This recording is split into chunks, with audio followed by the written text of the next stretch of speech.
حاجات برضو اللي العرايس بتبقى تايهه فيها هي البلاستيكات. بلاستيكات العروسه من اهم الحاجات، لكن بتبقى كتير قوي فيها زحمه ودوشه. تعالوا نتكلم النهارده ببساطه عن بلاستيكات العروسه ونقول لك ايه اللي بيتجاب وايه اللي ليه لازمه وايه اللي ملوش. بس قبل ما نبدا الفيديو اتمنى نعمل لايك ونعمل شير عشان خاطر الفيديو ده ينتشر وكل عروسه بتجهز تستفاد منه.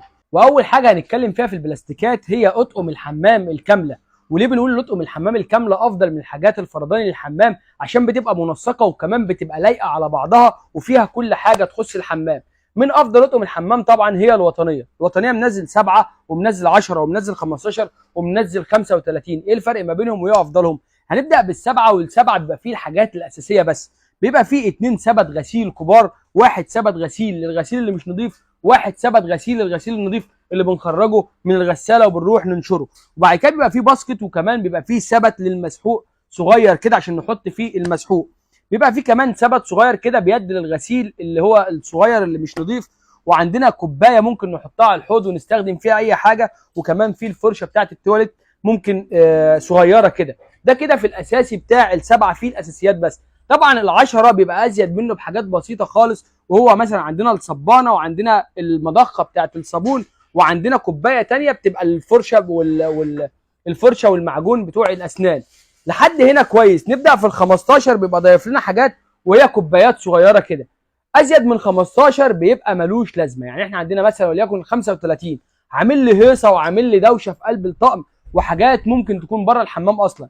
يعني هنا حاطط لي مثلا طقم توزيع بتاع مطبخ، وده ملوش اي علاقه بالحمام، بس هو حاطه عشان خاطر يكمل بيه عدد مش اكتر. زائد ان هو حاطط لي طقم شماعات و6 شماعات عامل لي بيهم عدد، برضه هم دولت ما يخصوش الحمام، بس هو عامل عدد وخلاص. فبكده يبقى افضل حاجه في اطقم الحمام السبعه والعشره والخمستاشر.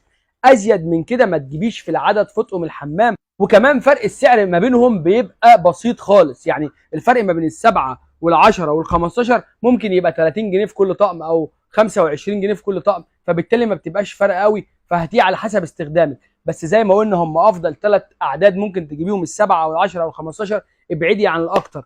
وكده خلصنا نطقم الحمام. تعالوا نشوف اللي بعده. وتاني حاجه معانا في البلاستيكات هي الزبالات مهمه جدا واختيارها اهم منها. يعني عندنا مثلا الزباله رقم 3 او المقاس دايما اللي هو بيبقى رقم 3، ده بيبقى مناسب قوي للمطابخ عشان حجمه كويس، وكمان لازم نجيبه بغطا وكمان نحط فيه شنطه. طب بنجيبه غطا ليه؟ عشان واحنا مش بنستخدمه بننزل الغطا عشان الريحه، لو في ريحه او في اي حاجه في الباسكت او في الزباله ما تبقاش مطلعه ريحه بره. تاني حاجه ان الزبالات مهم جدا اختيارها على حسب الديكور. يعني احنا عندنا مثلا في الديكور الرتان وفي اللي هو بالرسم، على حسب اختيارك. في الساده خالص، في الالوان، دي بيبقى على حسب اختيارك انت او الديكور اللي انت بتبقي عاملاه. اما انت لو مصممه حاجه في المطبخ اللي هي الباسكت بيخرج منها، ما ينصحش ان انت تجيبي باسكت بغطا عشان خاطر تقدر الباسكت يخش ويخرج منه تاني. اما الزبالات اللي هي رقم 2 بنجيبها دايما للريسبشن او للصاله عشان خاطر واحنا بنستخدمها نقدر نرمي فيها مثلا مناديل او نقدر نحطها والضيوف يستخدموها، وبرضه يفضل يعني ان هي تكون بغطا.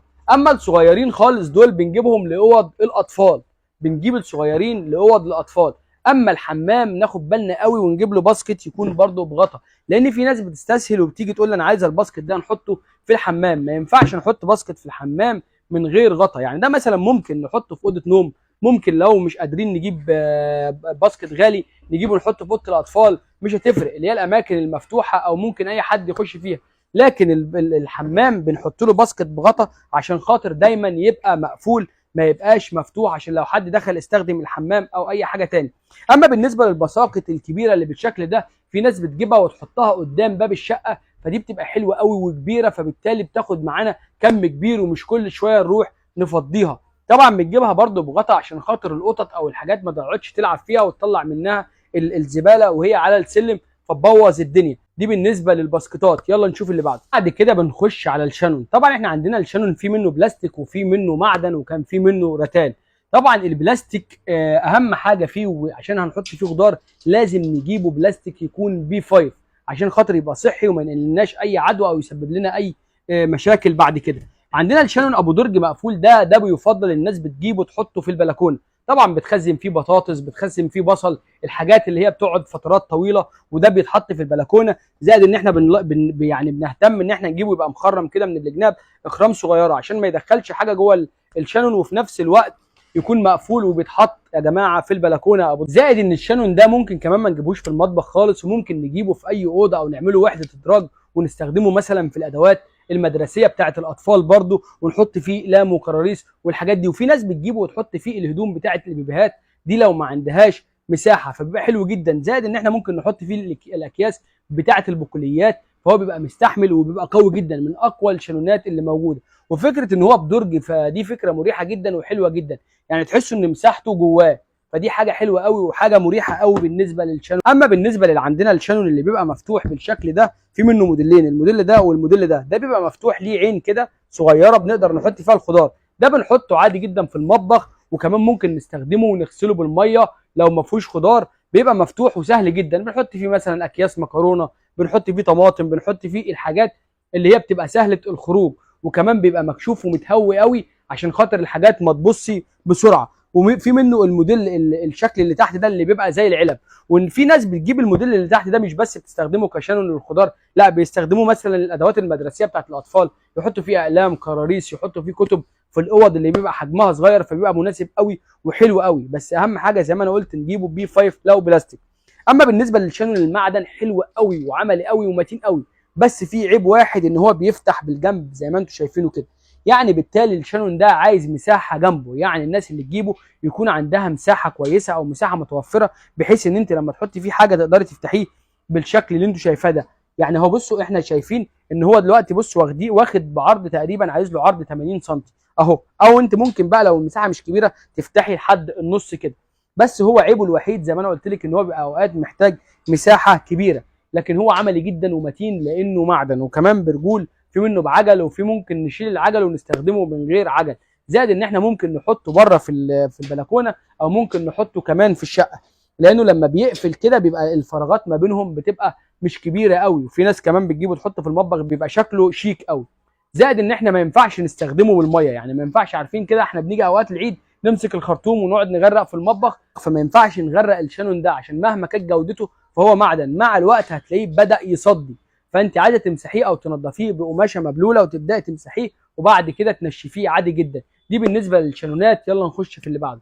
وبعد كده بنخش على جردل المسح على طول. طبعا احنا عندنا من اشهر الجرادل للمسح هو الجردل الدوار ده. الجردل الدوار ده على قد ان هو متين جدا وقوي جدا، ويفضل الناس اللي بتجيبه الناس اللي عندها مساحات كبيره وشقق واسعه فبتجيبه. جردل بيبقى قوي جدا، شايفين يعني جردل قوي جدا، وكمان الوطنيه منزله منه بلاستيك بيور وكمان حلو قوي. زائد ان الدوار بتاعه ده بيبقى ستانلس 100%. زي ما قلت لكم الافضل ان احنا هنجيبه لو عندنا مساحه كبيره في الارضيات، لان هو احنا بنستغله في الارضيات بس، عكس الجردل الثاني اللي هو الموب اللي هو بالشكل ده. طبعا الجردل ده ليه استخدامات تانية، يعني احنا لو عندنا مساحه في الارض مش كبيره او شقه صغيره فبنجيب ده. طب بنجيبه ليه بقى؟ عشان احنا بنستخدمه في حاجات تانية. يعني احنا عندنا الدراع بتاعه بيلف 860 درجه زي ما انتم شايفين كده، نقدر بقى نستخدمه في الحيطان بتاعه الحمامات والمطابخ، ونقدر نستخدمه في السقف زي ما انتم شايفين كده. يعني ده السقف اهو، بصوا بقدر اتحرك بكل سلاسه زي ما انتم شايفين وبستخدمه على الارض.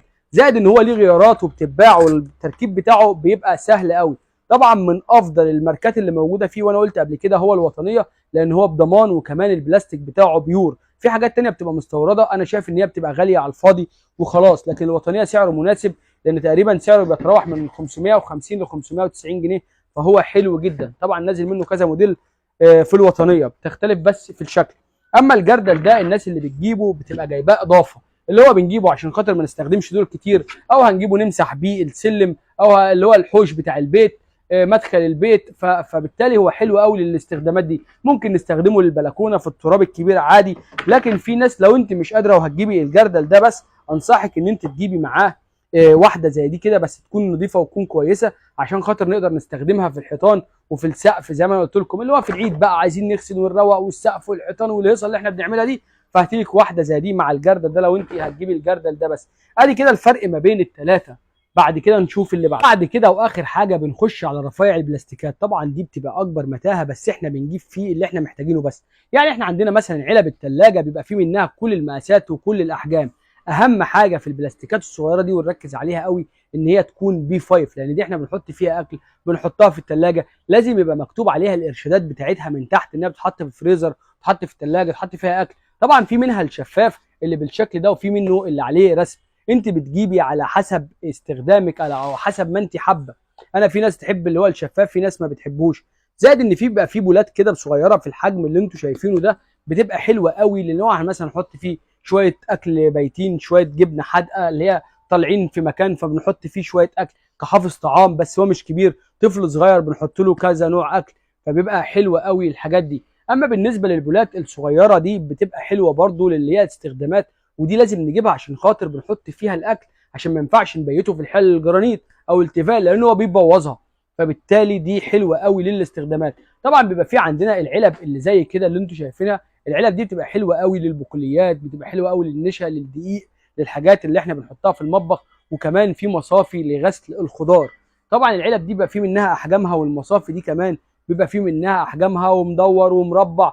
شايفين؟ بصوا تعالوا هنا مثلا، حتى العلب اللي هي اللي زي كده حفظ البقوليات اهي، حتى مرسوم عليها. يعني احنا هنحط البقوليات على حسب الحجم اللي احنا عايزينه. طبعا كل عروسه بتجيب على حسب رسمتها للمطبخ، على حسب الديكور اللي بتعمله. في عرايس بتضيف الوان، وفي عرايس بتحب الحاجات الساده بس. ما ننساش من الحاجات المهمه قوي منظمات الثلاجه. منظمات الثلاجه بقت مريحه قوي، بتحسي الثلاجه شكلها مريح لعينك ولاعصابك.